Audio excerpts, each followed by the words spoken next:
Let's talk about Vinted. It can be great, it can be terrible. It is like the wild, wild west. This is kind of my summary of Vinted. I've asked you guys as well. The pros, the cons, what they can do better. Let's just get straight into it. So, buying on Vinted, it can be great. You can find so many bargains. Cheap stuff to flip, as my channel is to resell. But a lot of people get stuff for the kids, stuff for this, stuff for that. There's just bargains everywhere. But along with the greatness and the bargains that you get, there's so many fake listings. Like, how many times you clicked on something thinking, wow, I can't believe that's no reviews. Fake account, every time, without fail.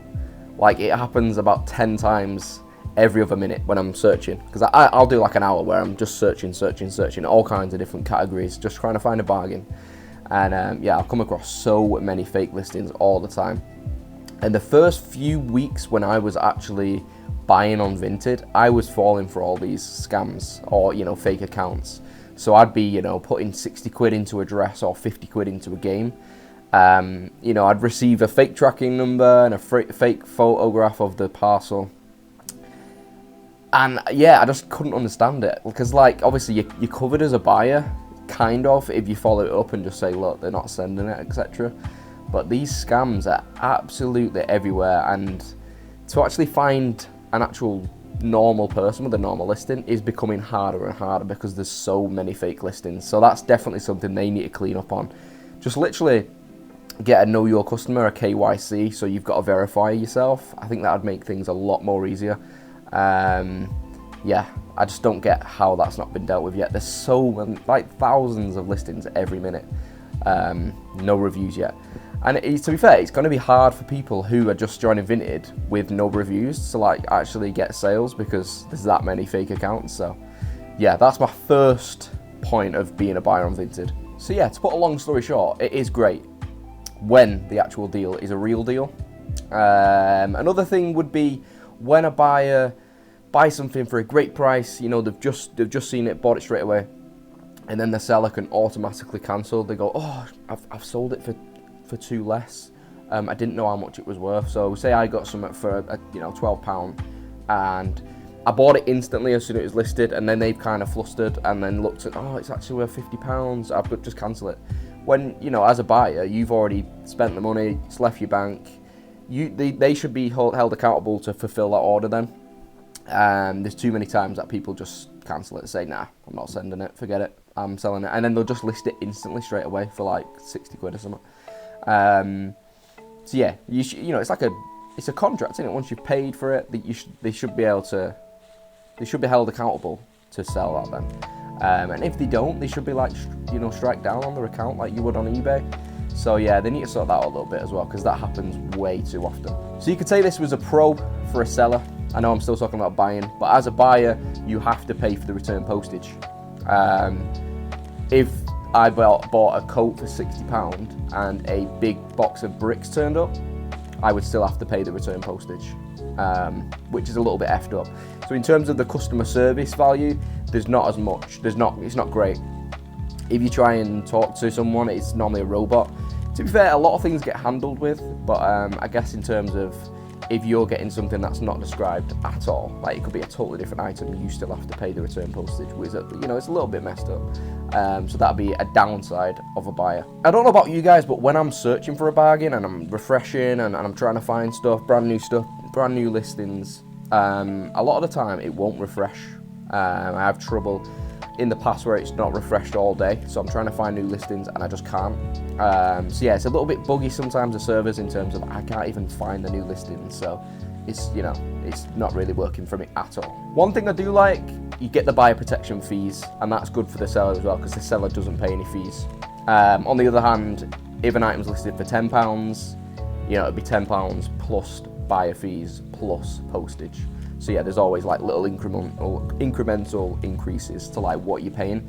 So you might think you get something for tenner, it works out it's actually 16 quid.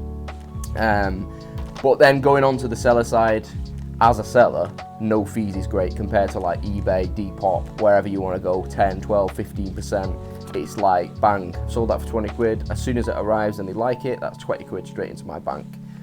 So that is a real positive as a seller. Just swinging back to the buying side, there is so many fakes. So fake trainers, fake clothes, fake everything. You know what I mean? There's a lot of fakes going on, and you know, a lot of them don't get taken down. People fall for it. Probably people wearing fakes now that they don't know they're wearing. And then, you know, a big fake arrives at your door, you've still got to pay to return it, which is a bit of a nightmare. It is honestly like the Wild West. Fakes everywhere, people going back on their word, you know, people doing this, people doing that. Not a lot of policing going on. It's just a bit mental, all right? It's a bit mental. It's like a virtual car boot sale. It is a bit nuts, but it's likable as well. You do enjoy it, do you know what I mean? Like, you enjoy going to the car boot, but it is like being in a war zone, kind of like that. The big one, for obviously me, a lot of my viewers, maybe to some newer viewers, won't be for you, but there's literally no to businesses. So you can't be a business on Vinted. Obviously, there's a lot of people who use it, who is a business. They just kind of, you know, get banned, join again, get banned, join again. You know, try and not list as much, kind of make it look like you're a single mum instead of a business. I get it. Because there is pros of selling on there. Do you know what I mean? No seller fees, things sell quick that wouldn't sell on different platforms. Yeah, there's just more, I think there's just more quantity moving all the time. So as a seller, it's great, but then technically you can't be a business seller, so you can't buy to sell on Vinted, which is a bit rubbish, because in France they do. So I'm sure they will implement it in the future. They just kind of marketed it as kind of like clear your wardrobe app, when really there's so much potential of being so much more. And in France, I think, yeah, if you're a business, you're allowed on there, and I'm sure that'll come soon. In general, if you're searching, there's a lot of bad photos, a lot of bad listings. It's not as professional as different apps. Do you know what I mean? It's just literally, it's crazy. Like I said, it is like the Wild West. So yeah, a lot of the sellers aren't professional sellers, and you're not supposed to be professional sellers, so the pictures aren't going to be as good.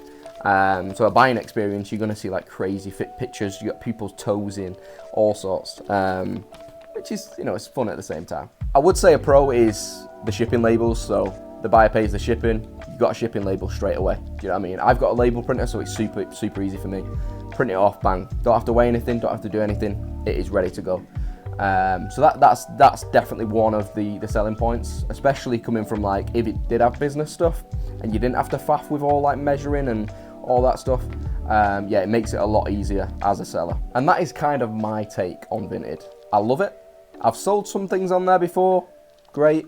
Not really had any bad things to say about selling on there, apart from I'm not technically allowed to be a business on there. Buying on there has been quite fun. Again, I've had a lot of negative experiences with people cancelling orders and then just relisting it and going, oh, sorry, clicked the wrong button and didn't mean to put £9, meant to put, you know what I mean? Just people lying. It's just like, why lie? Do you know what I mean? Of course, one massive pro, buying and selling on Vinted. This is my favorite thing about Vinted, which I think eBay should do, is the automatic feedback. So if, you know, someone received their item, doesn't leave feedback for like a week, 2 weeks, I'm not sure the exact details, you get an automatic positive. Because I know people on eBay who sold like 1,000 items and they'll have 50 feedback, or they've sold 30 items and they've got 1 feedback. And, you know, if they just added that on eBay, it'd just make things look a lot easier and a lot better. You'd get more reputation quicker. You wouldn't have to sell like 1 million items to get so much feedback. So yeah, Vinted's feedback system, I do like. Very, very good. One of the biggest pros, I'd say. But again, as a buyer, I've had some real good bargains and mostly positive experiences. Obviously, it'd be nice to scroll and see everything. You know, like sometimes there's glitches and bugs, but I guess that's happens with everything.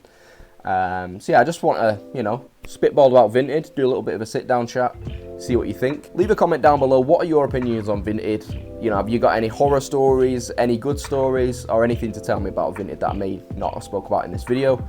Leave a like, leave a nice comment, and I'll see you in the next one. Peace.